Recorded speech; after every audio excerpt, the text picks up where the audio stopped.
मानो कोई पूछे कि भाई आप जो तत्व जिज्ञासा करने के लिए बोल रहे हो वो तत्व है क्या, तो उसके बारे में आज का श्लोक है।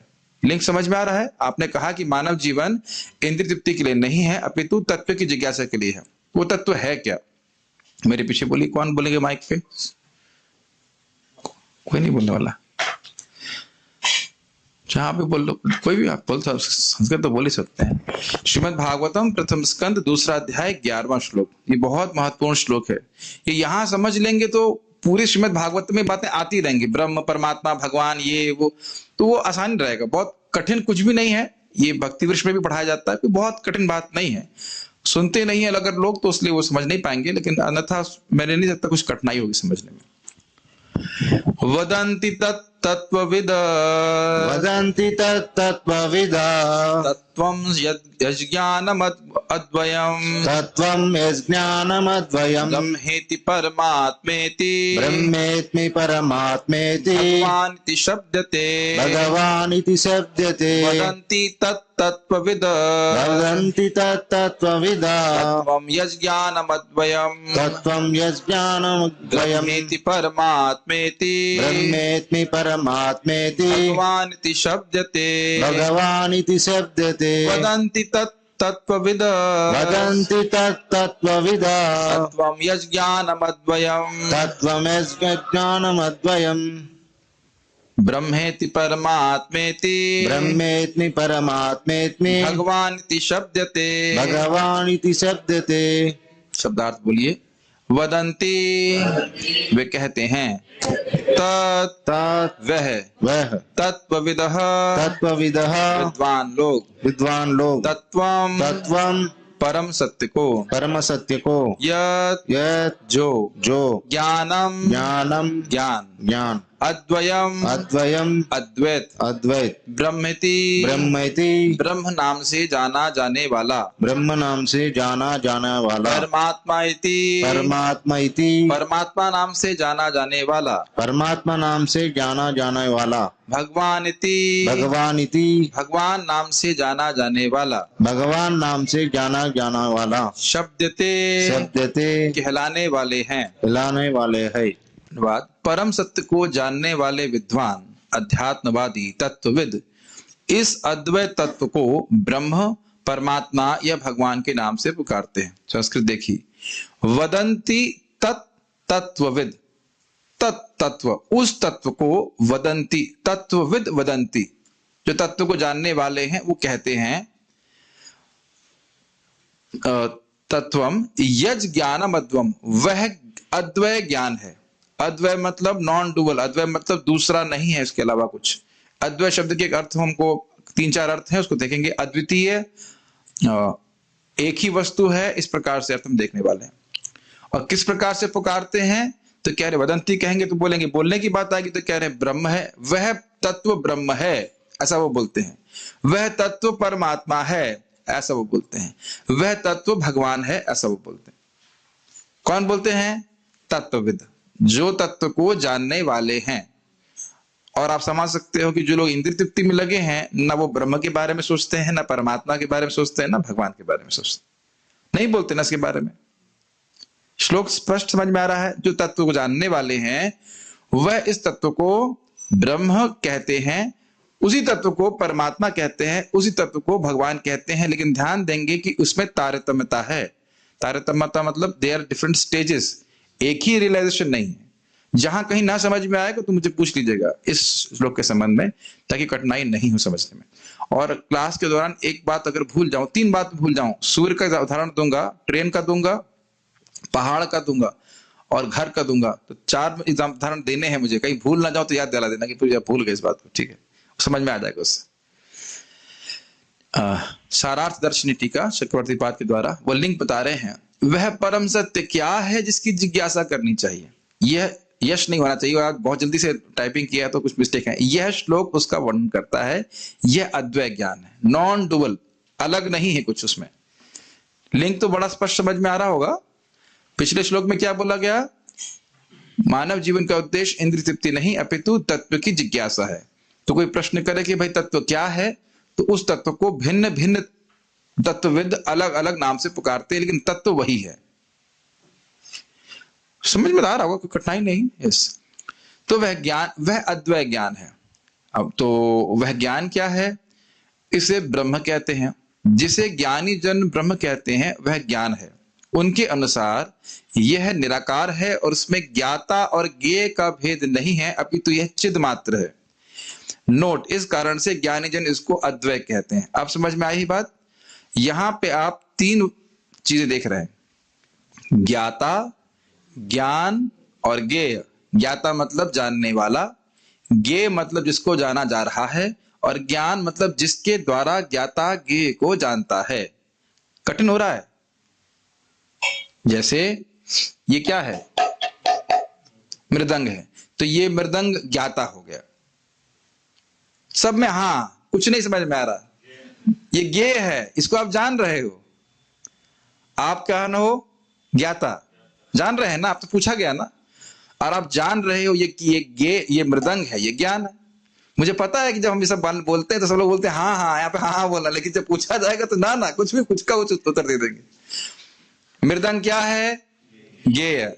आप कौन हो? ज्ञाता। और आपका ये ज्ञान है ना, ये मृदंग है। तो इनके अनुसार वो क्या कह रहे हैं? यहाँ पे तो डुअलिटी दिख रही ना, द्वैतता दिख रही ना, ज्ञाता, ज्ञान और ज्ञेय। और इस जगत में और कोई वस्तु है इसके अलावा? नहीं। ज्ञाता है हम सब जीव, हमें ज्ञान हो रहा है आसपास की वस्तुओं का, और वो वस्तुएं ज्ञेय है। स्पष्ट समझ में आ रहा है? अब वो क्या कहते हैं, या उनके अनुसार, या उनकी अंडरस्टैंडिंग जो है वो खाली ब्रह्म की है। ब्रह्म क्या है? भगवान श्री कृष्ण के दिव्य शरीर से निकलने वाली दिव्य ज्योति को ब्रह्म ज्योति कहते हैं। तो वो उसी का ध्यान करते कहते वहां पे ज्ञाता और ज्ञेय ये नहीं है, केवल ज्ञान है। अब इसकी धारणा करना बड़ा मुश्किल है कि नहीं? ज्ञाता और ज्ञेय है ही नहीं, बस एक ही वस्तु है। तो इसलिए कहते हैं क्योंकि ज्ञाता और ज्ञेय नहीं रहा, केवल ज्ञान रहा, इसलिए अद्वय हो गया, ये वो बोलते हैं। ब्रह्म ज्योति में कोई जानने वाला या जानने योग्य वस्तु नहीं है, वो ब्रह्म बस ब्रह्म है, ऐसा करके वो बोलते हैं। उसके अलावा कोई वस्तु नहीं, ना कोई ज्ञाता है ना ज्ञेय है। बड़ा अजीब सी धारणा है, लेकिन वो बोलते हैं इस प्रकार से। तो इसलिए अद्वय कहते हैं। किस लिए अद्वय कह रहे हैं? ज्ञाता और ज्ञेय है ही नहीं, केवल ज्ञान है, बस एक। अद्वय मतलब केवल एक चीज है, केवल ज्ञान है। अच्छा, इसका खंडन नहीं किया जा रहा है, इसके श्रेष्ठ वस्तु को बताया जा रहा है। ध्यान दीजिएगा, इस ज्ञान को योगी जन परमात्मा कहते हैं। वह परमात्मा अद्वैत हैं क्योंकि उनमें और उनकी शक्ति जीव और प्रकृति से उनका ऐक्य है। क्योंकि कारण रूप में वे अपने कार्य इस दुर्ग रूपी भौतिक जगत में व्याप्त रहते हैं, और साथ ही क्योंकि परमात्मा अपने स्वरूप और अपने धाम से अभिन्न होने के कारण चिद विशेष हैं, क्योंकि परमात्मा का स्वरूप ही ज्ञानमय है। यद्यपि वे शुद्ध ज्ञान हैं, फिर भी उनका आकार है, क्योंकि वे उपदृष्टा आदि कार्यों को करते हैं। मुझे लग रहा था कि हिंदी बहुत टफ हुई है इसमें, लेकिन थोड़ा समझने का प्रयास कीजिए। देखिए, ब्रह्म लोग, ज्ञानी लोग क्या कह रहे हैं? चिद, केवल कॉन्शियसनेस, केवल चेतना, और कुछ भी नहीं। तो कहते हैं, फिर योगी जन कहते हैं नहीं, चेतना तो है लेकिन उसका आकार भी है। वो कह रहे हैं चेतना है और आकार नहीं है। कौन बोल रहे हैं? ब्रह्मवादी, जो ब्रह्मवादी लोग हैं। मायावादी नहीं है, ध्यान दीजिएगा, ब्रह्मवादी हैं। बस एक ज्ञान है, बस, और कुछ नहीं। जैसे कि सूर्य की रोशनी, बस रोशनी है, रोशनी रोशनी। सूर्य का धारण समझ में आ रहा है? सूर्य की रोशनी। अब योगी जन उनसे उच्चतर अवस्था में रहते हैं, और वह कहते हैं नहीं नहीं, रोशनी तो है, वह है, ब्रह्म तो है, ज्ञान तो है, लेकिन ज्ञाता भी है। ज्ञाता कौन है? परमात्मा। लेकिन ज्ञाता और इन जगत की वस्तुओं में कोई भेद इसलिए नहीं है क्योंकि वह सब कुछ उनकी शक्ति है। ये जगत भगवान से ही आया है कि नहीं? इसको तो हमने 17 दिन समझा था ना, जन्मादस्य यतः इत्यादि। तो कह रहे हैं क्योंकि शक्तिमान और शक्ति में अभेद होता है, इसलिए यद्यपि आपको भेद दिख रहा है, लेकिन भेद नहीं है, क्योंकि भगवान की शक्ति ही सब कुछ है। उन परमात्मा की ही शक्ति सब कुछ है, इसलिए परमात्मा का स्वरूप है, और फिर भी ये जगत इनसे अलग नहीं है। जैसे आप समझ सकते हो कि मृदंग मेरी शक्ति नहीं है, है मेरी शक्ति नहीं, तो मुझ में इस मृदंग में भेद है, लेकिन भगवान, क्या ये भगवान की शक्ति है? भूमि रापो नलो वायु खम मनो बुद्धि रेवचा। तो भगवान और भगवान की शक्ति में अभेद है, लेकिन फिर भी भेद है। इसे कहते हैं अचिंत भेद अभेद तत्व। तो कह रहे हैं कि अब समझिए मेरी बात, उन्होंने कहा ना एक ही वस्तु है बस ब्रह्म, किन्होंने कहा? ब्रह्मवादी ने। परमात्मावादी कहते हैं नहीं नहीं, परमात्मा के रूप में उनका रूप है, आकार है, लेकिन जो जगत में आप देख रहे हो द्वैतता, वो वास्तविक रूप से द्वैतता इसलिए नहीं है क्योंकि वह भगवान की शक्ति है। तो साइमल्टेनियसली भगवान का अस्तित्व है, मतलब भगवान से मेरा मतलब यहाँ परमात्मा का अस्तित्व है, परमात्मा की शक्तियां भी हैं, जगत है परमात्मा की शक्ति, लेकिन परमात्मा का स्वरूप भी है, तो यानी वो ज्ञान भी है और ज्ञाता भी है। और वो किस तरह से कार्य कर रहे हैं? उपद्रष्टा अनुमंता की तरह देख रहे हैं कि जीव की क्या इच्छा है और उसको वह सैंक्शन कर रहे हैं। ठीक है, तुम्हारी कर्मानुसार तुम्हारी इच्छा पूर्ण हो जानी चाहिए, करते इतने कुछ ग्रहण कर पा रहे हैं परमात्मा के बारे में, कोई मुश्किल तो नहीं हो रहा होगा। इससे पहले और दूसरा, भगवान का धाम जो है भगवान से भिन्न तो होता ही है, ये तो हम समझते हैं, भगवान का धाम और भगवान में कोई भेद नहीं होता है। तो अब थोड़ा समझ लेना होगा कि सूर्य की रोशनी उसका स्वरूप नहीं होता है, सूर्य के गोले का स्वरूप होता है, या इतना नहीं समझ रहे हैं? सूर्य के गोले का रूप नहीं होता है, ठीक है ना? यही बात बोल कर रहे हैं कि देखिए सूर्य की रोशनी और सूर्य का जो गोला है वो दोनों तेज स्वरूप, तेज हैं, तेजोमय हैं, वो तेजवान है कि नहीं? लेकिन सूर्य की रोशनी का स्वरूप नहीं होता है और सूर्य के गोले का स्वरूप होता है। इतना समझ में आया? लेकिन सूर्य के गोले के पीछे कौन है? विवस्वान सूर्यदेव। तो एक लेवल रह गया ना अभी। तो क्या परमात्मा भगवान की पूर्ण अभिव्यक्ति है? नहीं, क्योंकि भगवान केवल ऑर्डर सप्लायर नहीं हो सकते हैं। ग्रहण कर रहे हैं इस बात को? परमात्मा के रूप में भगवान क्या कर रहे हैं? उपद्रष्टा। क्या चाहिए तुमको? मुझे ये चाहिए, हाँ ठीक है ले लो। उपद्रष्टा समझ रहे हैं? देखने वाले, दृष्टा मतलब देखने वाला। हाँ मैं देख रहा हूं, जैसे मान लीजिए मैं देख रहा हूं कि प्रेम कृष्ण प्रभु कुछ नोट्स बना रहे हैं, तो मैं देख रहा हूं ना, ये कुछ कर रहे हैं और मैं देख रहा हूं। उपद्रष्टा समझते हैं? अरे ऐसे लोग देख रहे थे, मैं उर्दू बोल रहा हूं क्या?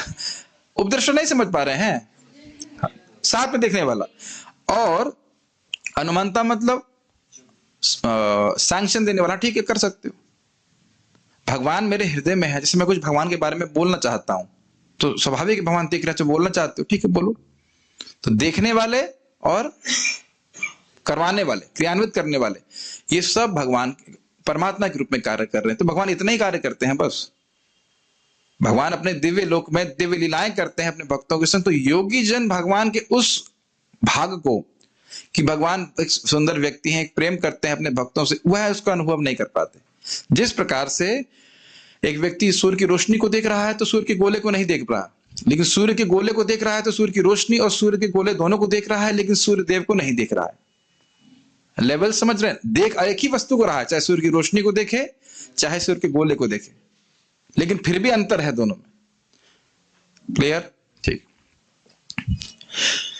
यद्यपि वे शुद्ध ज्ञान हैं, फिर भी उनका आकार है क्योंकि वे उपद्रष्टा आदि कार्यों करते हैं। तो परमात्मा ज्ञान स्वरूप हैं, लेकिन वह ज्ञाता भी है। समझ रहे हैं? उदाहरण दे रहे हैं, परमात्मा सूर्य या दीपक के समान है। यद्यपि सूर्य प्रकाश स्वरूप है, फिर भी वह प्रकाश को धारण करने वाला भी है, इसलिए कोई विरोधाभास नहीं।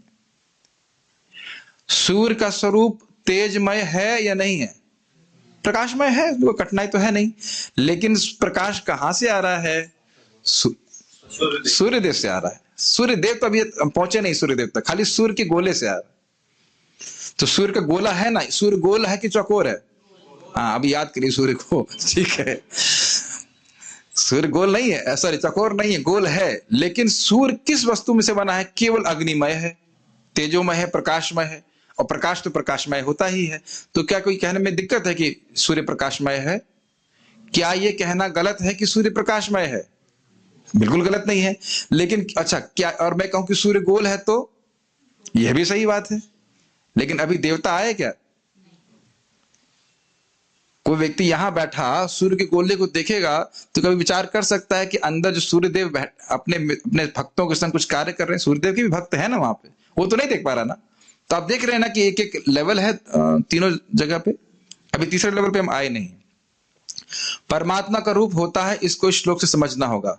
कोई कहे कि भाई आप खाली अपनी बातें कर रहे हो या प्रमाण भी दे रहे हो, तो उसको यहाँ पे बता रहे हैं, केचित् स्वदेहांतर हृदयावकाशे प्रादेश मात्रम पुरुषम वसंतम चतुर्भुजम कंच रथांग शंख अदाधरम धारणया स्मरन्ति। अन्य लोग तो शरीर के हृदय प्रवेश में वास करने वाले एवं केवल एक बित्ता परिमाण के, बित्ता कितना होता है, इतना होता है, ऐसे बोलते हैं एक अंगूठे से लेकर उंगली तक का बित्ता, इतना बड़े हैं भगवान। आपको कहेगा अरे चींटी का कितना होगा, तो चींटी के साइज में उसकी उंगली के हिसाब से होगा। बित्ता एक ही तरह नहीं लेना चाहिए। 4 हाथों वाले तथा उनमें से प्रत्येक में क्रमशः कमल, रथ का चक्र, शंख तथा गदा धारण करने किए हुए भगवान का ध्यान करते हैं श्रीमद् भागवत। तो यहाँ पे 2.2.8 तो समझ में आया ये श्लोक क्यों कोट किया गया, ये प्रमाणित करने की केचित कुछ लोग मतलब सभी लोग नहीं, कुछ लोग जो परमात्मा का ध्यान करते हैं हृदय में, वह निराकार का ध्यान नहीं करते हैं, अपितु भगवान विष्णु का ध्यान करते हैं जो परमात्मा के रूप में हृदय में विद्यमान है। इस श्लोक से क्या प्रमाणित किया कि परमात्मा का स्वरूप होता है। आप लोगों को बहुत सिंपल बात लग रही है क्योंकि आप लोग भक्ति कर रहे हैं, लेकिन दुनिया में किसी को पूछो भगवान कौन है, ओ परम पिता परमात्मा परमेश्वर निराकार है कि नहीं। एक बार मैं ब्रीचिंग में गया था तो मैंने वो वृद्ध व्यक्ति थे तो बोले हाँ उस परमात्मा का ध्यान करना चाहिए। मैंने किसका, अरे वही परमेश्वर। मैंने कौन, परम पिता, वही परम पिता। मैंने कौन कौन कौन, विष्णु विष्णु विष्णु। घबरा गए कि वो हरे कृष्ण सुने थे। परम पिता परमेश्वर इत्यादि नाम रखते हैं, लेकिन उनको यह समझ में नहीं आता कि वो किसकी बात कर रहे हैं। Is it not okay. और इसका बहुत बड़ा फर्क पड़ेगा, अभी आप टीका में देखते रहिएगा। किस धारणा लेकर के क्या साधना कर रहे हैं उसके अनुसार वहां पहुंचेंगे। ये बहुत महत्वपूर्ण बात है, इसको आप नेग्लेक्ट नहीं कीजिएगा। ठीक है, ये समझ में आ गया परमात्मा का स्वरूप होता है क्लियर। क्षीरोदकशय विष्णु है। हाँ, भगवान अपने को विस्तार कर रहे हैं। इसी ज्ञान को इस अद्वैय ज्ञान को भक्तों के द्वारा भगवान कहा जाता है।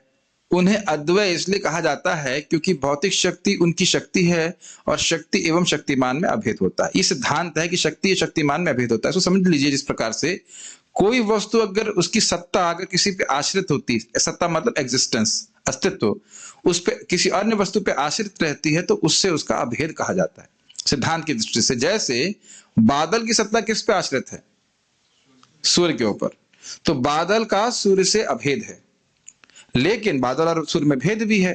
तो उसी प्रकार से भगवान की शक्तियां किस पे आश्रित हैं, भगवान के ऊपर। पर जैसे प्रकाश किस पे आश्रित है, सूर्य के ऊपर। तो प्रकाश कोई अलग वस्तु तो नहीं है सूर्य से, लेकिन अलग वस्तु भी है। ये तो स्पष्ट समझ में आ रहा होगा, कठिनाई नहीं होगी। ठीक है। तो इसलिए अद्वैय कह रहे हैं भगवान को अद्वैय ज्ञान, क्योंकि भगवान है लेकिन उनकी शक्तियों का उनसे अभेद है।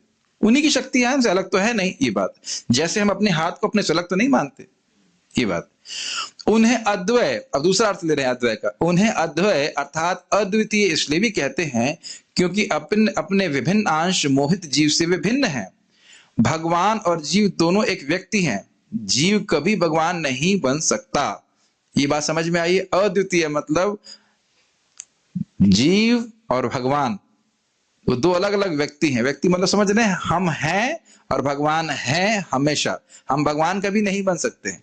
बहुत बड़ा गेम हो जाता है इससे, बहुत बड़ा फर्क पड़ता है।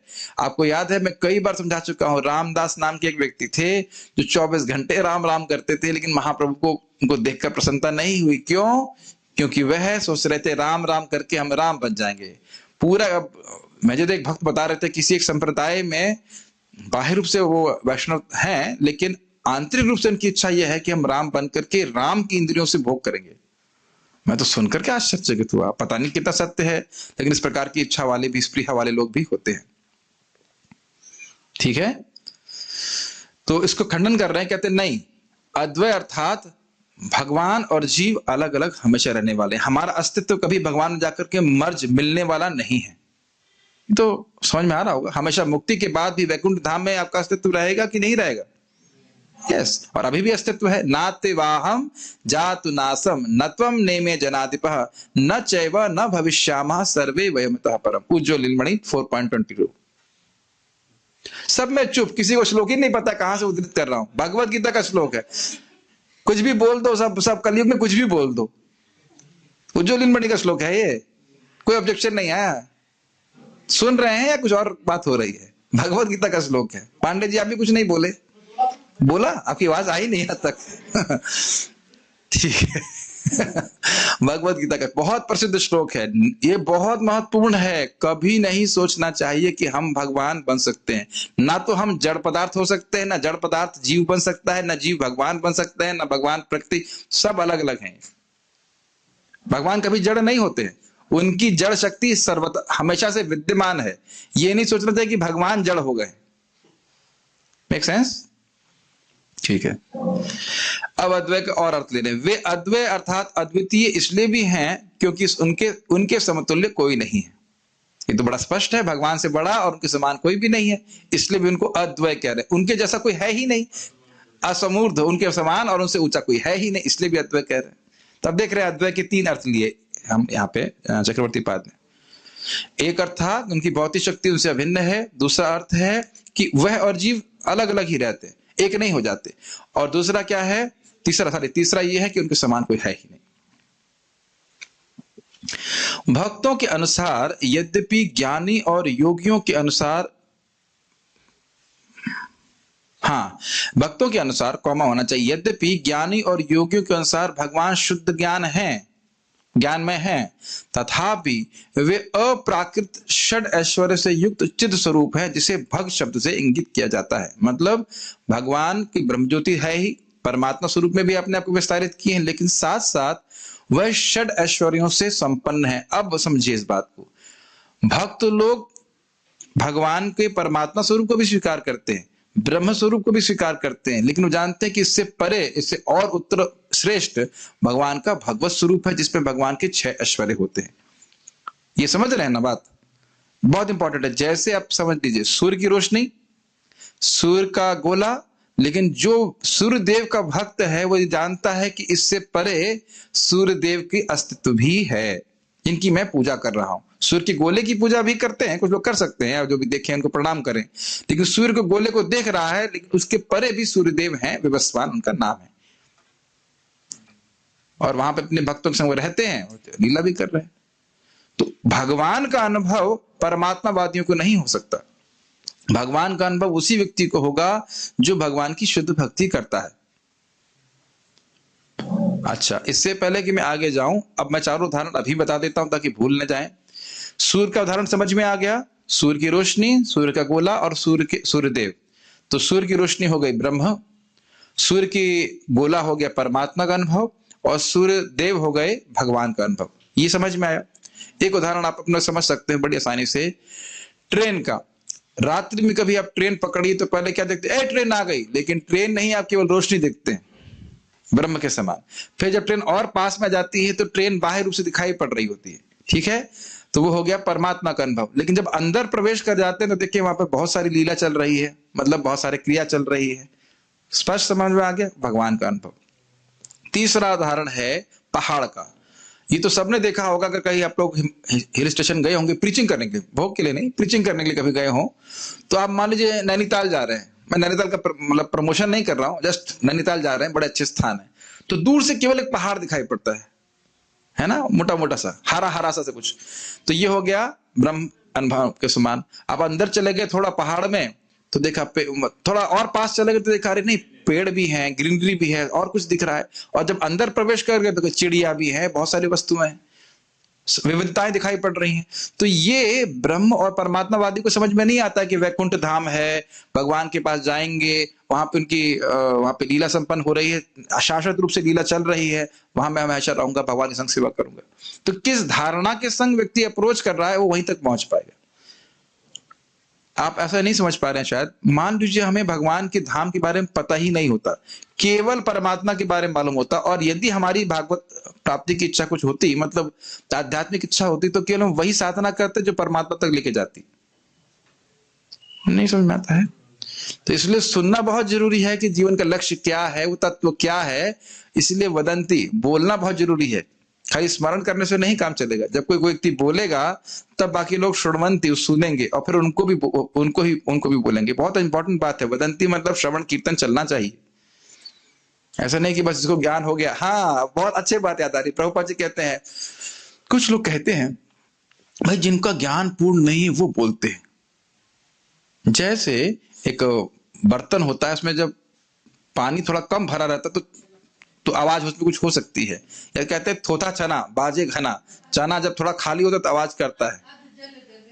कुछ नहीं नहीं, मैं ये खाली बोल रहा हूँ, थोथा चना बाजे घना। जिसको पूरा ज्ञान नहीं होता वो बोलता है, लेकिन जिसको ज्ञान हो गया वो तो बस एकदम चुप रहता है। लेकिन यहाँ बोल रहे हैं श्रीमद् भागवतम में, नहीं, वदंती, बोलते हैं। और एक नहीं, खूब बोलते हैं। जो बोलते हैं तो कुछ सुनने वाला भी होगा ना, सुनेंगे भी तो लोग। क्योंकि जब भगवान के बारे में अनुभव होगा तो प्रभुपाद जी कहते हैं कि तब भक्त कहता है, इससे पहले तो मैंने केवल निरी कोरी बकवास ही करी है, फालतू बातें बोली हैं। भगवान के बारे में जब जानता है भगवान इतने महान है, तो भगवान के बारे में वदंती, बहुत बोलते हैं। और एक नहीं, बहुत सारे लोग बोलते हैं, इसलिए बोलना बहुत जरूरी है। अच्छा, ये हो गया पहाड़ वाला एग्जाम्पल, ट्रेन वाला एग्जाम्पल, और सूर्य का एग्जाम्पल। और चौथा है घर वाला एग्जाम्पल। आप किसी के घर को देखते हो बाहर से, तो जरूरी तो नहीं है कि उसके घर में प्रवेश करने का अधिकार हो जाए। हाँ, अच्छा घर है, ठीक है। जब थोड़ा और उसके गेट खोला, अंदर चले गए, तो देखा हाँ भाई और अच्छी अच्छी वस्तुएं भी रखी हुई है, तो ये हो गया परमात्मा का अनुभव।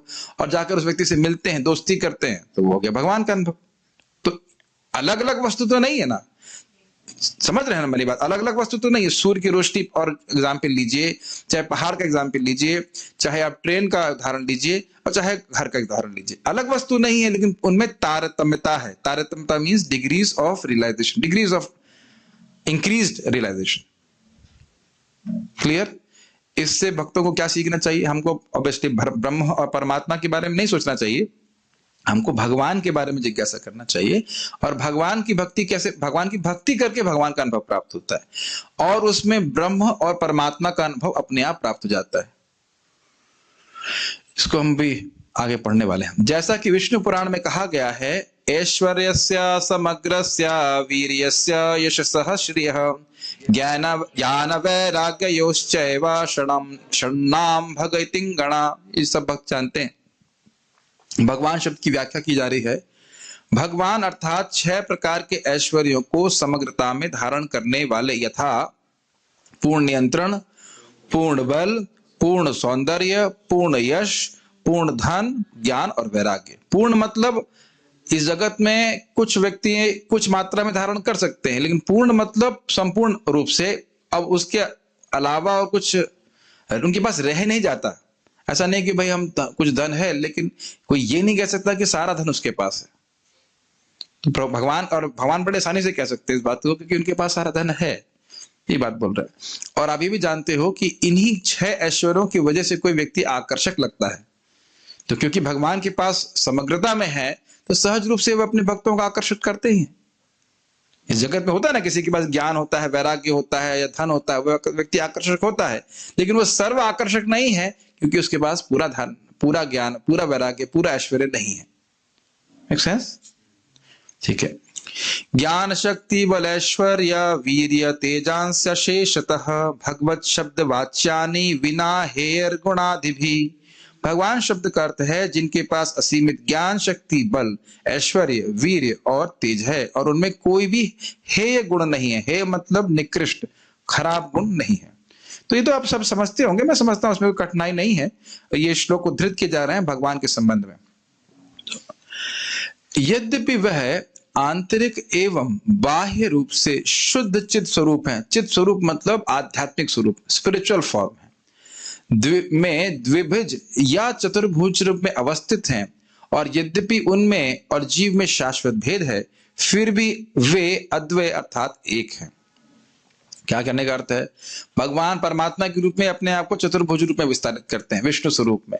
भगवान कृष्ण स्वरूप में तो हमेशा विद्यमान ही रहते हैं, और जीव में और उनमें भेद है, शाश्वत रूप से भेद है, लेकिन फिर भी वो एक व्यक्ति है, कोई और व्यक्ति नहीं है। ये आप आगे और सीखने वाले। जैसे हम लोग यहाँ पे अलग अलग व्यक्ति हैं। मैं अपने आप को ही तो क्लास नहीं दे रहा ना, कि दे रहा हूं? अपने आप को क्लास नहीं दे रहा हूं। आप जान रहे हैं कि मैं प्रवचन कर रहा हूं और आप श्रवण कर रहे हैं, ठीक? अब जरा सोचिए, सब इस लीला को जानते हैं। ब्रह्म विमोहन लीला में जब भगवान ने अपने आप को बछड़े और बछड़ों के रूप में और ग्वाल बालों के रूप में अपने को विस्तारित किया था, तो अपने से अपने को ही हाँक रहे हैं। समझ में आ रहा है कुछ? बड़ा मुश्किल है। अपने से अपने को ही हाँक रहे हैं, यहां तक कि जो ग्वाल बालों की डंडी थी वो भी भगवान ही थे। सब कुछ अपने से अपने को वह ऐसा कर सकते हैं। अच्छा, एक ही समय में हम लोग अलग अलग रूप में दिख रहे हैं यहाँ पे, क्योंकि हम लोग अलग अलग व्यक्ति हैं, लेकिन भगवान अपने आप को जब विष्णु स्वरूप में विस्तारित करते हैं, वो विस्तारित करने के बाद भी वो एक ही रहते हैं। ये बात यहाँ पे कही जा रही है। ये बात आगे आप सीखोगे कृष्णस्तु भगवान स्वयं श्लोक में 3-4 दिन उसकी व्याख्या होगी, और उसमें बड़ा स्पष्ट रूप से समझाया जाएगा। कहेंगे आप कहोगे ऐसा कैसे हो रहा? भगवान की अचिंत्य शक्ति, अचिंत्य मन के द्वारा आप उसको हम नहीं समझ सकते। जैसे जब द्वारका में द्वारका में नारद जी जाते हैं और हर महल में जाते हैं और हर जगह भगवान कृष्ण है अपनी रानी के संग, तो क्या अलग अलग कृष्ण हैं? एक ही कृष्ण है। तो इस प्रकार से भले ही भगवान अपने आप को विद्यमान किए हैं शाश्वत रूप से विभिन्न विष्णु स्वरूपों में, लेकिन वो एक ही व्यक्ति है। बड़ा अद्भुत भगवान का ऐश्वर्य है। ठीक है, यह सत्य की जीव और भगवान में शाश्वत भेद है। इसको स्कंद पुराण में कहा गया है, न च्यवन्ते ही मद भक्ता महत्याम प्रलयादपि, मेरे भक्त प्रलय काल में भी नष्ट नहीं होते हैं। अब इसका अर्थ क्या है? यानी मुक्ति के बाद भी भगवान के भक्त भगवान के धाम में हमेशा विद्यमान रहते हैं, लेकिन उनका व्यक्तित्व और वह भगवान से अभिन्न भी है। उनका भी स्वरूप जो होता है वह सच्चिदानंदमय होता है, और भगवान का भी ऐसा होता है, लेकिन फिर भी भगवान भगवान है और उनके सेवक है। वहां सेवक और सेव्य में गुणात्मक दृष्टि से अंतर नहीं है। वो भी उनका शरीर भी सच्चिदानंदमय है और भगवान का शरीर भी उसी प्रकार का है, अगर शरीर शब्द को स्वरूप कहना चाहिए। लेकिन फिर भी वो सेवक हैं, भगवान के विष्णु दूत हैं इत्यादि जो भी कुछ, और भगवान सेव्य है, और बहुत अंतर है उसमें। ठीक है, यहाँ पे हम सुनते हैं बृहत भागवतामृत में, जब गोप कुमार पहली बार वैकुंठ जाते हैं तो विष्णु दूतों को देखते हैं कि ओह यही मेरे स्वामी है, यही मेरे भगवान है। वो कहते हैं नहीं नहीं, भगवान नहीं है, हम दास हैं, क्योंकि भगवान ने अपने स्वरूप अपने दासों को देके रखा हुआ है। ये आपको बहुत सामान्य सी बात लगती है। कोई व्यक्ति बहुत सुंदर हो तो वो क्या चाहेगा कि उसके सुंदरता अन्य लोगों को भी प्राप्त हो जाए? इस जगत में बिल्कुल नहीं चाहता ना। और भगवान कितने उदार हैं। ले लो भाई, हमारा स्वरूप ले लो, जो भगवान का स्वरूप है वह व्यक्ति को मिल जाता है। कितना सुंदर स्वरूप होगा, और भगवान कितने उदार हैं। इससे पहले मैं आगे जाऊं, आज मैं विचार कर रहा था कि कहीं जाते हैं तो वहां जैसा होना पड़ेगा ना। बहुत गंभीर बात थी। वैकुंठ में कोई भक्त आपस में झगड़ा नहीं कर रहा है। कर रहा है? आपको कैसे पता? आप जाके देख लीजिएगा तीसरे स्कंद में। कोई झगड़ा नहीं कर रहा है, कोई द्वेष नहीं है। तो यदि हमने वैकुंठ में जाना है तो भक्तों से झगड़ा करना शुरू करना पड़ेगा, नहीं बंद करना पड़ेगा। भक्तों से झगड़ा चल रहा है तो वैकुंठ की प्राप्ति नहीं हो सकती। अभी ट्रेनिंग नहीं हुई है कि हम वैकुंठ की योग्यता को, जाने की योग्यता को प्राप्त कर सके। सिंपल साइड पॉइंट है इस बात में। भक्तों से झगड़ा कर रहे हैं, भक्तों से द्वेष कर रहा है, तो भी वैकुंठ की नहीं होगी। वैसे तो खाली कहने की बात है, लेकिन वैकुंठ में जाके भी झगड़ा करेगा वो। कह रही खाली विनोद की बात है। वैकुंठ में झगड़ा नहीं करता है, लेकिन द्वेष समाप्त होना चाहिए भक्तों से। ठीक है ना? या कोई भक्ति में आगे प्रगति कर रहा है तो हम जलें ना, ये भी वैकुंठ की चेतना नहीं। खैर एक साइड पॉइंट था। वहां पे भी बात ये हो रही थी कि वहां पे भी जाकर भक्तों का अस्तित्व रहता है, वो नष्ट नहीं होते। अद्वैत शब्द किसी प्रकार के भेद का निराकरण करता है, क्योंकि भगवान और उनकी शक्तियों में, उनके दिव्य कार्यों में और उनके धाम में ऐक्य होता है। तो आप जानते हैं, समझ रहे हैं, अद्वैत मतलब भगवान का नाम, रूप, गुण, लीला, परिकर जो कुछ भी है वो भगवान है। तुलसी देवी भगवान है क्योंकि वह उनकी पार्षदा है। और भगवान का धाम, जहां वृंदावन धाम में बैठे हैं, क्या वो भगवान है? वो भी भगवान है। स्पष्ट समझ में आ रहा है? क्योंकि भगवान और भगवान के स्वरूप में कोई भेद नहीं है। बहुत महत्वपूर्ण है।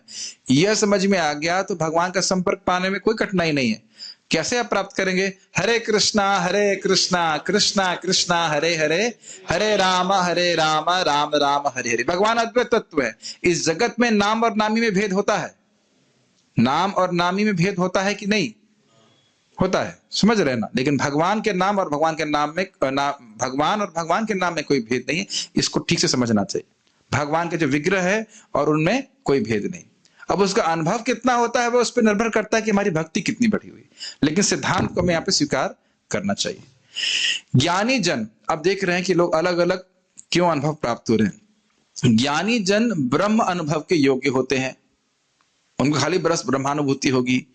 योगी जन जो भगवान को गुणों से युक्त अंतर्यामी एवं जीव से भिन्न स्वीकार करते हैं, वे परमात्मा अनुभव के योग्य होते हैं। वो जान रहे हैं कि परमात्मा और आत्मा है, लेकिन परमात्मा आत्मा के इच्छाओं को पूर्ण कर रहे हैं, तो बस अनुभव उतना होगा। लेकिन प्रेम नहीं है परमात्मा से, भगवान से प्रेम नहीं है उनको। भक्त जन भगवान को अचिंत असीमित ज्ञान एवं आनंद स्वरूप में स्वीकार करते हैं और वे भगवत अनुभव के योग्य होते हैं। तो आप समझ पा रहे हैं कि इस सत्य को समझना क्यों महत्वपूर्ण है, कि उसके अनुसार हम साधना करेंगे, उसी प्रकार से हमको साध्य की प्राप्ति होगी। हम लोग क्या चाहते हैं? हम चाहते हैं कि भगवान से हमारा प्रेममय संबंध जागृत हो जाए, और जब प्रेम होता है तब भगवान के अचिंत असीमित ज्ञान और आनंद का अनुभूति हृदय में भक्त कर पाता है। वैसी अनुभूति परमात्मावादियों को नहीं होती। क्या प्रमाण है? प्रेमांजन छुरित भक्ति विलोचनेन संतः सदैव हृदयेषु विलोकयन्ति यम श्याम सुंदरम अचिंत गुण स्वरूपम गोविंदमादि पुरुषम तमहम भजामि। प्रेमांजन छुरित भक्ति विलोचनेन, जिनकी आंखों पे प्रेम का अंजन लगा हुआ है। प्रेमांजन छुरित लगा हुआ, पूरा लिप्त है। प्रेमांजन छुरित भक्ति विलोचनेन, भक्ति के लोचन, भक्ति के नेत्रों के द्वारा। संतः सदैव हृदयेषु विलोकयन्ति, संत गण सदा ही अपने हृदय में देखते रहते हैं। जैसे यहाँ था वदंती, वैसे विलोकयन्ति, देखते रहे, अच्छे से देखते रहते हैं। किसको देखते हैं?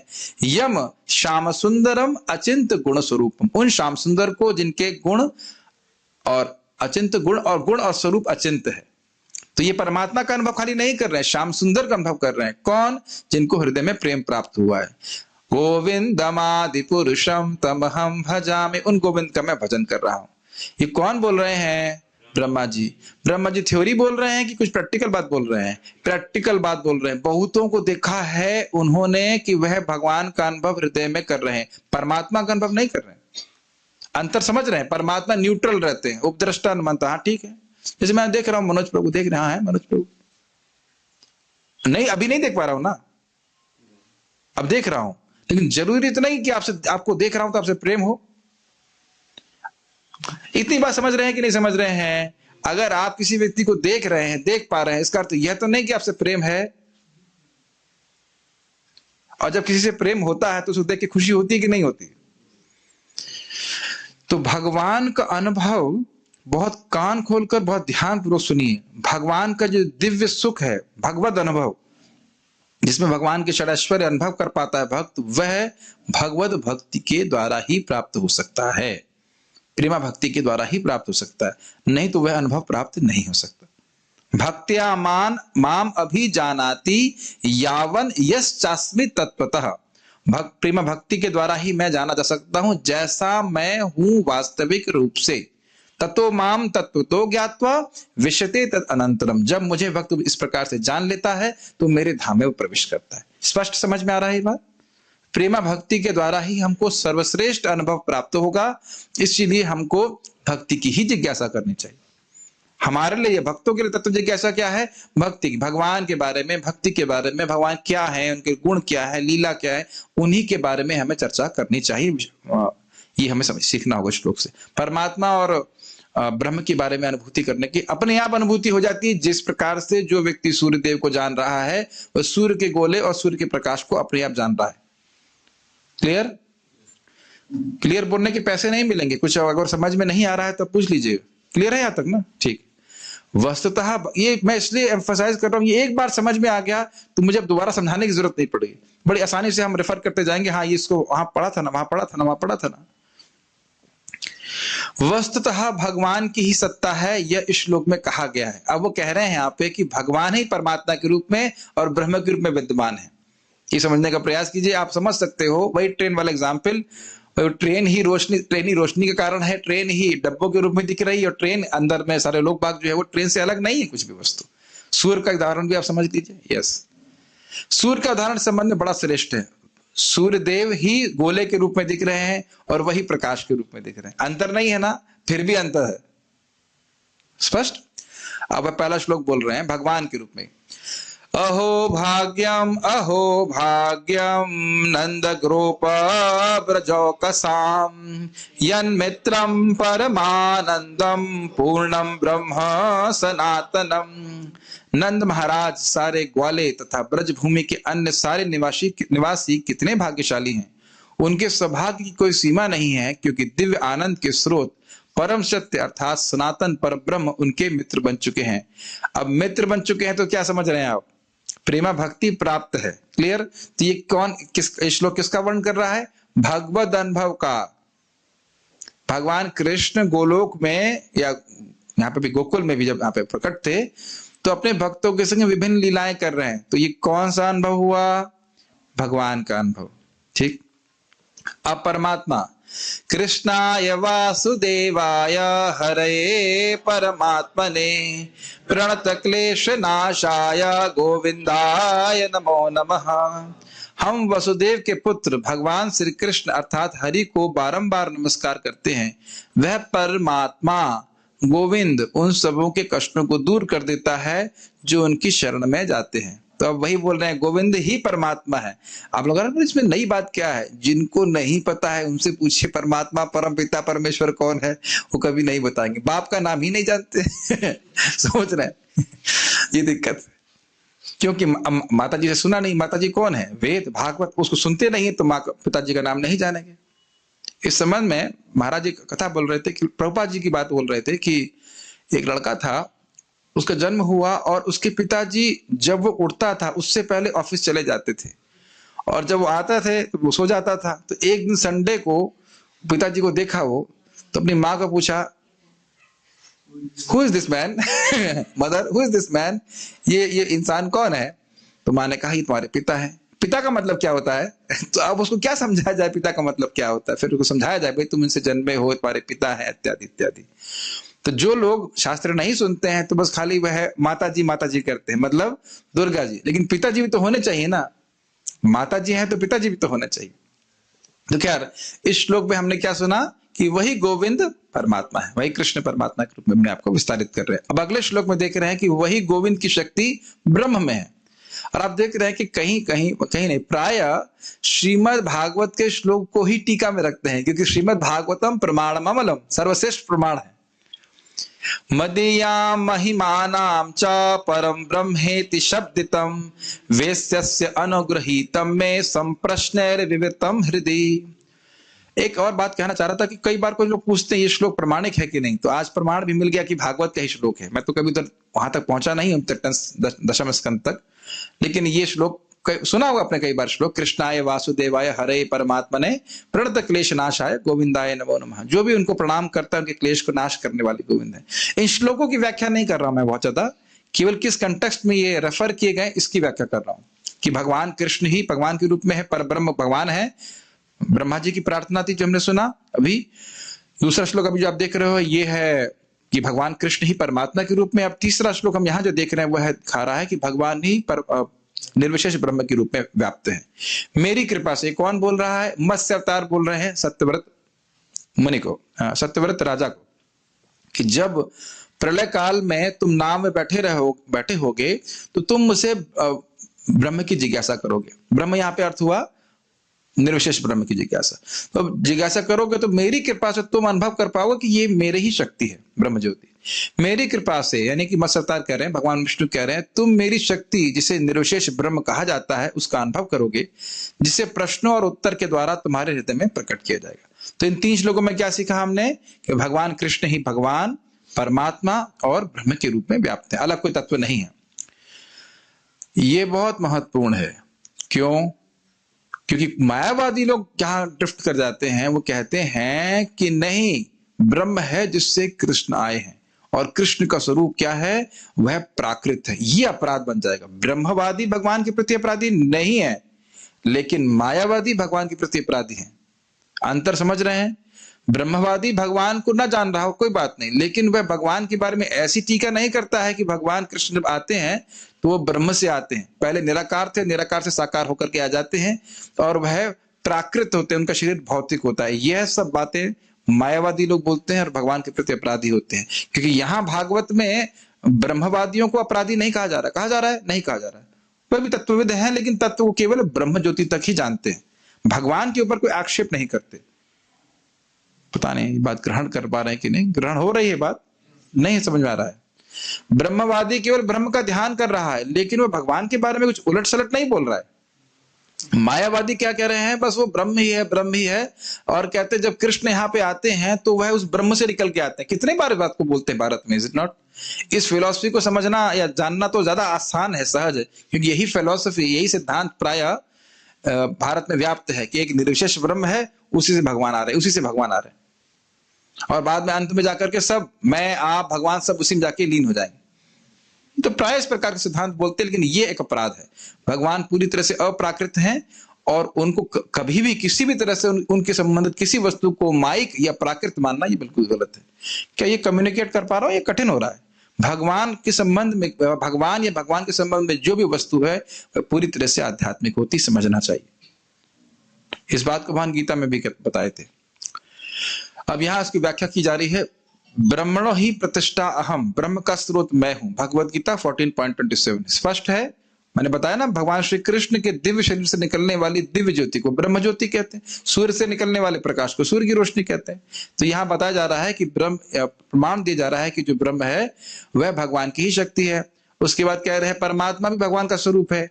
विष्टभ्याहम इदम कृष्णम एकांशेन स्थितो जगत, मैं अपने एक अंश परमात्मा के द्वारा पूरे विश्व में व्याप्त हूं। भगवत गीता 10.42। क्या हम बहुत तेज जा रहे हैं? समझ में आ रहा है? मुश्किल तो नहीं होना चाहिए। देखिए एक बार फिर से पढ़ लीजिएगा तो सबको समझ में आ जाएगा। नहीं, हम नहीं पढ़ेंगे, बस जितना यहाँ इतना समय दे दिया उससे अधिक समय हम नहीं दे सकते। हमें भोग जिज्ञासा भी तो करनी है, कहाँ खाएंगे कहाँ पिएंगे ये तो करना है।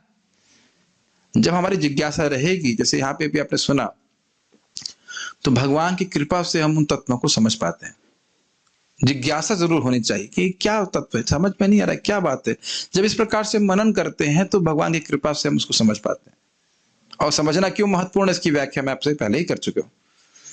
बट अगर कोई व्यक्ति, आप लोग ऐसे हैं नहीं, लेकिन मान लीजिए कोई केवल फॉर्मेलिटी के लिए सुन रहा है, जैसे कि प्रोफेशनल कथाकार करते हैं, तो वहां कोई इस प्रकार की जिज्ञासा नहीं होती कि श्लोक को हम समझें, तो वो समझ भी नहीं पाते, भगवान इस प्रकार से प्रकट भी नहीं करते। इसे भक्तों के द्वारा प्रेम प्राप्ति के द्वारा भी दर्शाया गया। क्या मतलब कि भगवान परमात्मा और ब्रह्म के साक्षात्कार में अलग अलग अंतर है, ये भी इसको भगवान के भक्त प्रेम प्राप्त करते इसके द्वारा भी दर्शाया गया है। क्योंकि ब्रह्म और परमात्मा के उपासकों को प्रेम प्राप्त नहीं होता, इसलिए समझना होगा कि भगवान ही अन्य स्वरूपों के मूल हैं। यद्यपि भगवान ब्रह्म और परमात्मा दोनों हैं, यद्यपि भगवान ब्रह्म और परमात्मा दोनों हैं। परमात्मा का उपासक योगी ब्रह्म के उपासक ज्ञानी से श्रेष्ठ है, परंतु भगवत उपासक भक्त योगी से भी श्रेष्ठ है। ये इसको हम बता रहे हैं। देखिए जो सूर्य की रोशनी का अध्ययन कर रहा है केवल सूर्य की रोशनी तो समझेगा, जो सूर्य के गोले का अध्ययन कर रहा है वो दोनों को समझ लेगा, और जो सूर्यदेव का उपासक होकर के सूर्य के पास पहुंच गया, सूर्यदेव के अंदर प्रवेश करके वो तीनों को समझ लेगा। तो यहां कह रहे हैं कि इससे समझ लेना चाहिए कि जो सूर्य की रोशनी को अनुभव कर रहा है, क्या वह सूर्य के गोले को पढ़ पा रहा है? नहीं देख पा रहा है। डिफरेंस है ना। तो सूर्य के गोले का उपासक सूर्य की रोशनी का अध्ययन करने वाले से श्रेष्ठ है। सूर्य के देव से जिसने संबंध बना लिया है वह सूर्य के गोले का अध्ययन करने वाले से श्रेष्ठ है। तो समझ लेना चाहिए कि सूर्य देव सूर्य के गोले से श्रेष्ठ हैं, सूर्य का गोला सूर्य की रोशनी से श्रेष्ठ है।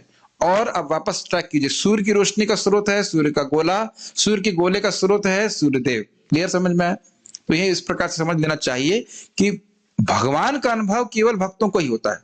भगवान जो षड ऐश्वर्य संपन्न है उनका अनुभव भक्तों को ही होता है प्रेम प्राप्त करके, अन्य को नहीं होता है। तो इसलिए समझना चाहिए क्योंकि साध्य श्रेष्ठ है, और साध्य श्रेष्ठ है, और अगर ये साधना भी अलग अलग है और श्रेष्ठ बताई जा रही है, और साध्य जो है वो भगवान है, वह इन तीनों दोनों के मूल है। जबकि यद्यपि ब्रह्म और परमात्मा भगवान से अभिन्न है, फिर भी अंतर है, ये बात बोली जा रही है बस। इसको भगवत गीता में कहा क्या है? तपस्विभ्योऽधिको योगी ज्ञानिभ्योऽपि मतोऽधिकः कर्मभ्यश्चाधिको योगी तस्माद् योगी भवार्जुन। योगी अर्थात जो अपनी इंद्रियों को भगवान की सेवा में लगा रहा है। योगी यानी भक्त पुरुष तपस्वी से, ज्ञानी से तथा सकाम कर्मी से बढ़कर होता है। अतः हे अर्जुन, तुम सभी प्रकार से योगी बनो। योगी मतलब अपनी इंद्रियों को भगवान की सेवा में लगाने वाला बनो, क्योंकि वह तपस्वी से, ज्ञानी से और भोग प्राप्ति करने वाले कर्मी से श्रेष्ठ है। क्या इन टर्म्स को आप समझते हो? तपस्वी मतलब तपस्या करने वाला, ज्ञानी मतलब ब्रह्म का ध्यान कर रहा है, और सकाम कर्मी मतलब स्वर्ग आदि प्राप्ति करने वाला व्यक्ति जो भोग की इच्छा रख रहा है। उनसे श्रेष्ठ एक योगी होता है जो अपनी इंद्रियों को भगवान की सेवा में लगा रहा है। योगिनामपि सर्वेषां मद्गतेनान्तरात्मना श्रद्धावान भजते यो माम समे युक्त तमो मतः। और समस्त योगियों में से जो योगी अत्यंत श्रद्धा पूर्वक मेरे परायण हैं, अपने अंतःकरण में मेरे विषय में सोचता है और मेरी दिव्य प्रेम भक्ति करता है, वह योग में मुझसे परम अंतरंग रूप में युक्त रहता है और सबों में सर्वोच्च है। यही मेरा मत है। इन दो श्लोकों को क्यों उद्धृत किया गया? ये समझाने के लिए कि भक्तों को ही भगवान का अनुभव प्राप्त होता है, क्योंकि उनके पास हृदय में भगवान के प्रति प्रेम होता है। ठीक है, वह अनुभव ब्रह्म और परमात्मावादी को प्राप्त नहीं। तो इससे हमें क्या फायदा? हम लोग ब्रह्म अनुभव या परमात्मा अनुभव प्राप्त करने का प्रयास में नहीं लगेंगे। हमें कहाँ लगना है? भगवान की भक्ति करके भगवान के चरणों में प्रेम प्राप्त करने के लिए प्रयास करना है। देखिए, हम इसे कई बार बोल चुके हैं, फिर से रिपीट कर रहा हूं। यही हरे कृष्णा कर सकते हैं, लेकिन चार अवस्थाएं हैं। एक है नाम अपराध, जिसमें व्यक्ति जान नहीं रहा है लेकिन अनजाने में नाम अपराध हो रहा है, तो उससे स्वर्ग प्राप्ति होगी। जानबूझ करके नाम अपराध कर रहा है तो उसको दुख प्राप्त होगा, दुख प्राप्त होगा। ठीक है। और संबंध ज्ञान नहीं है, भगवान कौन है, मैं क्यों कर रहा हूं, तो उसे कहते हैं नामाभास। जैसे कहते हैं ना, सांकेत्य परिहासम, जैसे अजामिल कर रहा था, तो उससे मुक्ति प्राप्त होगी। लेकिन यदि संबंध ज्ञान से युक्त होकर के, अपराध रहित होकर के जब कर रहा है, अपराध नहीं कर रहा है और समझ रहा है कि मेरा भगवान से क्या शाश्वत संबंध है, मुझे किस प्रकार से भक्ति करनी चाहिए, भगवान कौन है, मैं कौन हूं, तो ऐसे नाम को शुद्ध नाम कहते हैं। और यह आगे भगवत प्रेम जागृत कराने वाला होता है। आप समझ में आया? इट्स वेरी इंपॉर्टेंट, इस तत्व को हम समझें। इसीलिए तो वदंती, इसीलिए तत्व तो बोलते हैं। इसको भक्ति से अलग नहीं समझना चाहिए। प्रभुपाद जी समझाते हैं, जो लोग रुचि रखते हैं उनके साथ सिद्धांत की चर्चा करना ये शुद्ध भक्ति है। चैतन्य चरितामृत में इस बात का वर्णन है। और आप देखिए, क्या महाप्रभु हरे कृष्णा करते, महापुरुष तो हरे कृष्णा कर रहे हैं, लेकिन 2 महीना सनातन गोस्वामी के संग शास्त्र चर्चा क्यों कर रहे हैं? प्रभुपाद स्वयं उसमें बोल रहे थे प्रवचन में, नाना शास्त्र विचारणेक निपुणौ सद्धर्म संस्थापकौ लोकानाम हितकारणे त्रिभुवने मन्ने शरण्या करौ। है क्या है श्लोक? वंदे रूप सनातनौ रघुयुगौ श्रीजीव गोपालकौ। क्या रूप गोस्वामी का माधुर्य भाव प्राप्त नहीं है? नहीं, सब कुछ प्राप्त है, लेकिन ये नहीं है कि केवल हरे कृष्णा करना है और शास्त्र चर्चा नहीं करना है। प्रभुपाद बहुत स्पष्ट बोलते हैं कि ये नहीं है कि केवल कीर्तन कर रहे हैं, गा रहे हैं और भगवान के बारे में चर्चा नहीं हो रही। दोनों चीज महत्वपूर्ण है। प्लीज समझिए, एक चीज महत्वपूर्ण है, इसका अर्थ यह नहीं कि दूसरी चीज महत्वपूर्ण नहीं है। हरे कृष्ण मंत्र बहुत महत्वपूर्ण है, इसका अर्थ यह नहीं कि श्रीमद् भागवतम महत्वपूर्ण नहीं है, या श्रीमद् भागवतम महत्वपूर्ण है तो इसका अर्थ यह नहीं है कि हम हरे कृष्ण मंत्र नहीं जपें, ये भगवान को प्रणाम नहीं करें। बात समझ रहे हैं? सब बैलेंस्ड वे में हमें ग्रहण करना पड़ता है, तब हमारी प्रगति बहुत अच्छे से होती है। हरे कृष्ण मंत्र जपना है, भगवान कीर्तन करना है, भगवान के फिलॉसफी भी, जो सिद्धांत वह भी समझना है, भगवान का प्रसाद भी ग्रहण करना है। Does it make sense? बहुत सारी बातें आप सीखेंगे, ठीक है ना। और भगवान चाहते हैं कि हम सीखें कि भक्ति क्या है और भक्ति के विरोध में विरोधी वस्तु क्या है, यह भी समझना होगा। भगवान जीवन का लक्ष्य क्या है यह जानना जरूरी है, और जीवन का लक्ष्य क्या नहीं है यह भी जानना जरूरी है। कल सीखे थे ना, जीवन का लक्ष्य क्या नहीं है, कुछ याद है पिछले श्लोक से? कामस्य न इंद्रिय प्रीति, कामस्य न इंद्रिय प्रीति, इच्छाओं को इंद्रिय में नहीं लगाना चाहिए। और फिर जीवस तत्व जिज्ञासा, जीव को तत्व की जिज्ञासा करना चाहिए। बोल रहे हैं ना भागवत में, ये बात बार बार आएगी। भक्ति करो लेकिन अपराधों से बचो, अन्वय व्यतिरेक, ये बार बार आएगा। अरे भाई, गाड़ी चलाते हैं, गाड़ी चलाना जानते हैं, एक्सीडेंट नहीं बजाना जानते हैं, गाड़ी गड्ढे में नहीं गिरे ये जानना जरूरी नहीं है। आप वो ड्रिल वगैरह चलाते हो तो सावधानी रहते कि उसमें एक्सीडेंट नहीं हो। दोनों चीज जानना जरूरी होता है कि नहीं? ड्रिल चलाना, सबको चलाना जरूरी होता है और अपराधों से बचना भी जरूरी होता है। मैं एक भक्त से पूछ रहा था, एक भक्त बोले आज प्रसाद में बड़ा अच्छा चर्चा हुई, वैष्णव अपराध से बचना तो बड़ा कठिन है। फिर मैंने उनसे पूछा आपको साल में करंट कितनी बार लगता है? यहाँ पे पिछले एक साल में कितनी बार करंट लगा लोगों को? एक बार भी नहीं लगा। क्यों नहीं लगा? क्योंकि सावधान है। सावधान है तो अपराध नहीं होगा, और जो सावधान नहीं है सावधानी हटी और दुर्घटना घटी। स्वाभाविक सी बात है। तो सावधान रहें। सबसे ज्यादा अपराध प्रजल्प से होता है, फालतू बातों से होता है, उससे बचें। जैसे इस समय कोई अपराध हो रहा है, नहीं भागवत चर्चा हो रही, उसके बाद जप करने लग जाओ, उसका सेवा में लगे रहो, तो जीव को फालतू बात बोलने का मौका ही नहीं मिलेगा।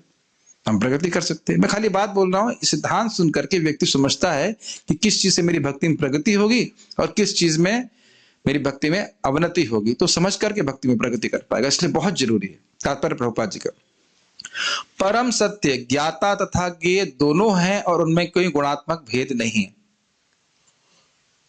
ठीक है, इसकी व्याख्या कर चुके हैं ना। ज्ञेय क्या है, ज्ञाता क्या है और ज्ञान क्या है? वह तीनों है भगवान। ज्ञाता भी है, ज्ञेय भी है और ज्ञान भी। भगवद गीता का सुंदर श्लोक है, ज्ञाता ज्ञेयम ज्ञान गम्यम हृदय सर्वस्व विष्टितम। 13वें अध्याय में आता है कि मैं ही ज्ञान हूं, मैं ही ज्ञाता हूं और मैं ही जानने योग्य हूं। ये बताइए सबसे अच्छी वस्तु कौन है जिसको जानना चाहिए? भगवान। कैसे जानेंगे? भक्ति के द्वारा। अभिज्ञ शब्द का अर्थ क्या होता है? कौन से श्लोक में आपने अभिज्ञ सुना था? यादवपति प्रभु, आप टीचर हो, आपको नहीं बताना। अब मैं स्टूडेंट से पूछ रहा हूं, अभिज्ञ शब्द आपने कौन से श्लोक में सीखा था? भागवत के जन्मादस्य में। अभिज्ञ शब्द किसके लिए आया था? भगवान के लिए। ज्ञाता है ना भगवान, और जानने तो योग्य भगवान ही वस्तु है। वेद्यम वास्तवम अत्र वस्तु भगवान, और क्या ज्ञेय हो गए और ज्ञाता हो गया। भगवान परम ज्ञान तो है ही। ठीक है, अतः ब्रह्म परमात्मा तथा भगवान गुणात्मक रूप से एक ही है। स्पष्ट है। सूर्य की रोशनी, सूर्य का गोला, सूर्यदेव। इसी को उपनिषदों के जिज्ञासु निर्विशेष ब्रह्म के रूप में स्पष्ट है। हिरण्यगर्भ या योगी जन अंतर्यामी परमात्मा के रूप में तथा भक्तगण भगवान के रूप में अनुभव करते हैं। ये तो पूरी व्याख्या इसी पे कर ही रहे थे।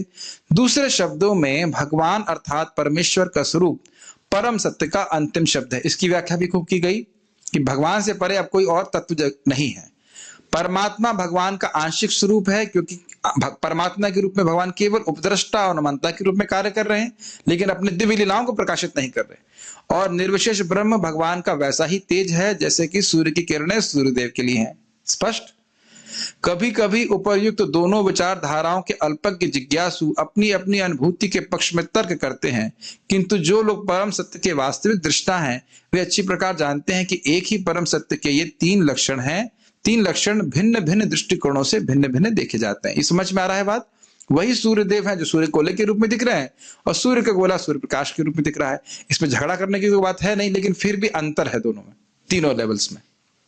जैसा कि भागवत के प्रथम अध्याय के प्रथम श्लोक में कहा गया है, परम सत्य परम पूर्ण सर्वज्ञ तथा सापेक्षता के मोह से सर्वथा मुक्त हैं। इस सापेक्ष जगत में ज्ञाता ज्ञेय से भिन्न होता है।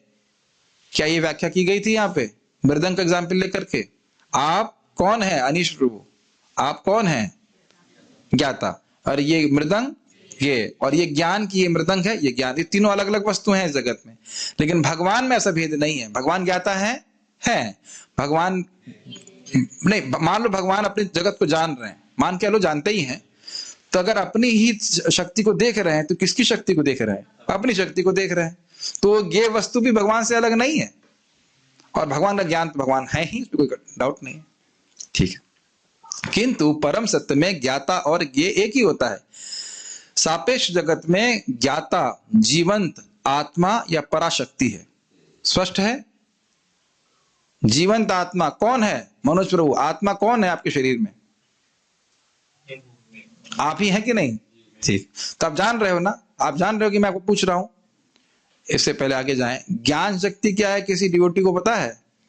हाँ बताइए। मैं हूं, आई एग्जिस्ट, मैं एग्जिस्ट करता हूं, और मैं दूसरों से भिन्न हूं। तो ये ज्ञान शक्ति भगवान में भी है, हमें है कि नहीं बताइए? अगर मैं किसी का नाम रख के बोलूं कि मोहित प्रभु, ये बात समझ में आए कि ज्ञान शक्ति क्या होता है? तो इन्होंने यस क्यों बोला? केवल इन्होंने यस क्यों बोला? इनको मालूम है कि केवल मेरा ही नाम रखा जा रहा है यहाँ पे। इतना विशेष बात है ना। और इस वेब कैम को, इस लैपटॉप को कुछ पता नहीं। भाई लैपटॉप को समझ में आ रहा तुमको? ये बात लैपटॉप से पूछी नहीं जा सकती, ये बहुत विशेष बात है। ठीक है, तो कह रहे हैं ज्ञाता कौन है? जीवात्मा। इजी है। जबकि ज्ञेय निष्क्रिय पदार्थ या अपराशक्ति के रूप में होता है, ये भी स्पष्ट है। ये निष्क्रिय मतलब ये जो हारमोनियम है, निष्क्रिय है कि नहीं? इसमें चेतना नहीं है, तो ये हम इसको जान रहे हैं जगत में। अतः यहाँ परा तथा अपरा शक्ति का द्वैत है। परा मतलब जीवात्मा और अपरा मतलब भौतिक शक्ति, निष्क्रिय शक्ति। किंतु निरपेक्ष जगत में ज्ञाता तथा ज्ञेय दोनों एक ही पराशक्ति के होते हैं। ये भी बहुत सुंदर बात है। देखिए, ये अचिंत्य है समय हमारे समझना, लेकिन मान के लीजिए भगवान करे सभी लोग भगवान के धाम चले जाएं, और वहां जो आप एप्पल खा रहे हैं, वो एप्पल भी स्पिरिचुअल है, वो एप्पल भी एक व्यक्ति है। तो क्या वहां पे हम लोग मांस भक्षण कर रहे हैं? ये समझना बड़ा मुश्किल है भाई, बहुत मुश्किल है। वहां पेड़ भी सब व्यक्ति हैं, सब कुछ, धरती वर्ती सब कुछ व्यक्ति हैं। इस संबंध में बहुत सुंदर बात ये है, बुर्जन प्रभु का उक्ति है कि आप धाम में बैठे हैं, dham really reciprocates when we hear and chant about Krishna.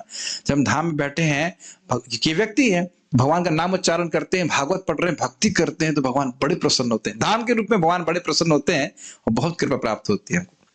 ध्यान रखिए, dham means naam. You can chant the holy name, सर्व कृष्णा, भगवान की भागवत पढ़ रहे, भगवान बड़े प्रसन्न होते हैं, क्योंकि ये व्यक्ति हैं। ध्यान देना होगा, वृंदावन धाम एक व्यक्ति है। कौन व्यक्ति है वो? भगवान कृष्ण ही है स्वयं। मैंने भक्त को बोला, वो मंगल आरती के लिए जा रहे थे, कि हमने कहा भगवान के धाम को प्रणाम कीजिए, ये सबसे बड़ी सेवा धाम की होती। तो उन्होंने किया। जैसे हम भगवान को प्रणाम करते हैं, उसी तरह भगवान के धाम को भी प्रणाम करना चाहिए। सुबह जब जाते हो, कम से कम एक बार जरूर करना चाहिए। ठीक है, क्या आप भगवान का स्मरण कर रहे हैं या धाम का स्मरण कर रहे हैं? एक ही बात है। मैं सोच रहा था कि जूम पे मैं बैठा हूं, हम लोग तो लीला स्थली में बैठे हुए हैं, जैसे हमारे कुछ भक्त अजाई में बैठे हैं, अगासुर की लीला हुई थी, वो भी दिख रहे हैं, मैं भी दिख रहा हूँ, सब लोग को, या जो लोग अभी क्लास सुन रहे हैं वह भी देख रहे हैं। भले इस रूम को देख रहे हैं, लेकिन आप देख रहे हैं चिन्मय वस्तु को। ये शास्त्र के अनुसार स्वीकार करना चाहिए। और वृंदावन का स्मरण तो हो रहा है ना। जैसे भगवान का स्मरण उनसे अलग नहीं है, ऐसे वृंदावन का स्मरण उनसे अलग नहीं है। ये अच्छा फायदा है। मेरा स्मरण तो खैर हो ही रहा है, मैं दिख रहा हूं मैं बोलते हुए, लेकिन वृंदावन का स्मरण होना ये बहुत इंपॉर्टेंट बात है कि वृंदावन में कथा चल रही है और हम बात कर रहे हैं। परम शक्तिमान की 3 प्रकार की शक्तियां होती हैं। शक्ति तथा शक्तिमान में कोई अंतर नहीं होता, लेकिन शक्तियों की गुणवत्ता में अंतर होता है। ये तो स्पष्ट समझ रहे हैं, कई बार बात आ चुकी है, लेकिन शक्तियों का अलग अलग लेवल है भगवान की। परम जगत तथा जीवात्माएं एक ही पराशक्ति से बने हैं, लेकिन यह भौतिक जगत अपराशक्ति। इसको समझते हुए चलिए। पराशक्ति मतलब दिव्य शक्ति, कॉन्शियस, स्पिरिचुअल, और अपराशक्ति मतलब निष्क्रिय। तो ये जगत जो है वो निष्क्रिय शक्ति है, और निष्क्रिय मतलब जड़ है, इसमें चेतना नहीं है। और आध्यात्मिक जगत में सभी कुछ सचेतन है। स्पष्ट है। मैं ज्यादा व्याख्या नहीं कर रहा हूं, क्योंकि मैं आ रहा होगा समझ में अब तक। तो यस, जीव अपराशक्ति के संपर्क में रहने से मोहग्रस्त हो जाता है और यह सोचता है कि वह अपराशक्ति से संबंधित है। ये बहुत अच्छी लाइन। इतने समय से जगत को भोग करते करते हम यही मान बैठे हैं कि हम ही ये शरीर है। कितना सुंदर जैकेट है आपका, तो हमें क्या सुनाई पड़ता है? कितने सुंदर हैं आप। ये सुनाई पड़ता है ना? नहीं, ऐसा नहीं सुनाई पड़ता आपको? बड़ा सुंदर कुर्ता है आपका, मतलब आप बहुत सुंदर हो। क्योंकि हम अपनी पहचान अपने कुर्ते या धोती से करने लग जाते हैं, या स्वेटर से करने लग जाते हैं, हेयर स्टाइल से करने लग जाते हैं, कार से करने लगते हैं।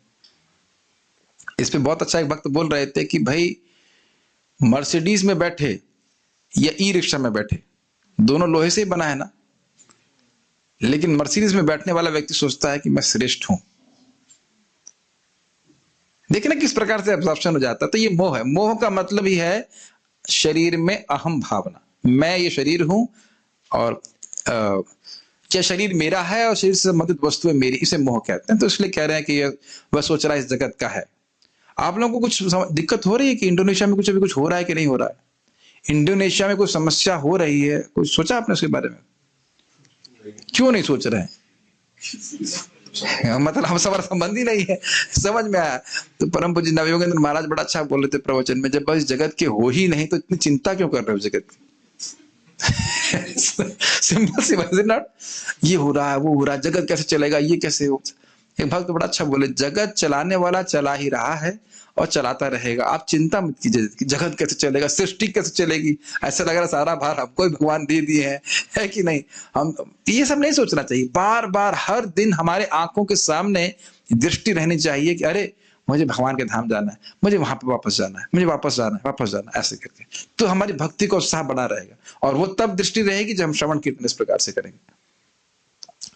अतः भौतिक जगत में सापेक्षता का भाव है। सापेक्षता मतलब डुअलिटी, ज्ञान ज्ञाता ज्ञेय ये अलग अलग दिखते हैं, किंतु परम पूर्ण में ज्ञाता तथा ज्ञेय में अंतर नहीं होता और प्रत्येक वस्तु पूर्ण और परम होती है, कोई अलग नहीं देखते। इसको यहाँ पे हम समाप्त करते हैं। कोई प्रश्न किसी भक्त का है? मैं देख लेता हूं एक बार।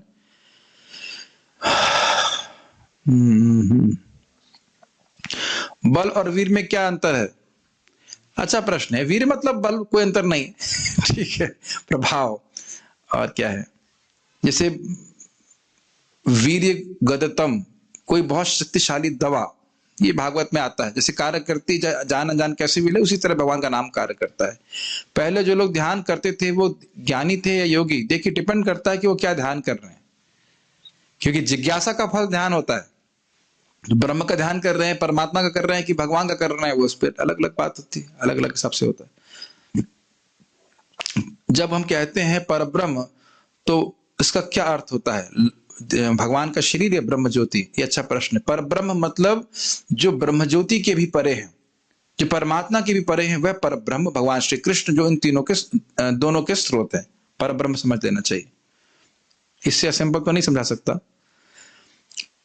भगवान के नाम जप में होने वाले 10 अपराध के बारे में जरूर बताइए, जब क्लास करूंगा तब, अभी नहीं। हाँ, मेरे संग तुलसी देवी भी देख रहे हैं। नहीं, तुलसी देवी के संग आप मुझको देख रहे हो, ये अंतर है दोनों में। ठीक है, ओके। और कोई प्रश्न यहाँ किसी भक्त का है? नहीं है? नहीं नहीं, ठीक है। तो ठीक है, यहाँ पे हम लोग रुक रहे हैं, इन द सेंस कि हम लोग यहाँ पे पारायण करेंगे अभी।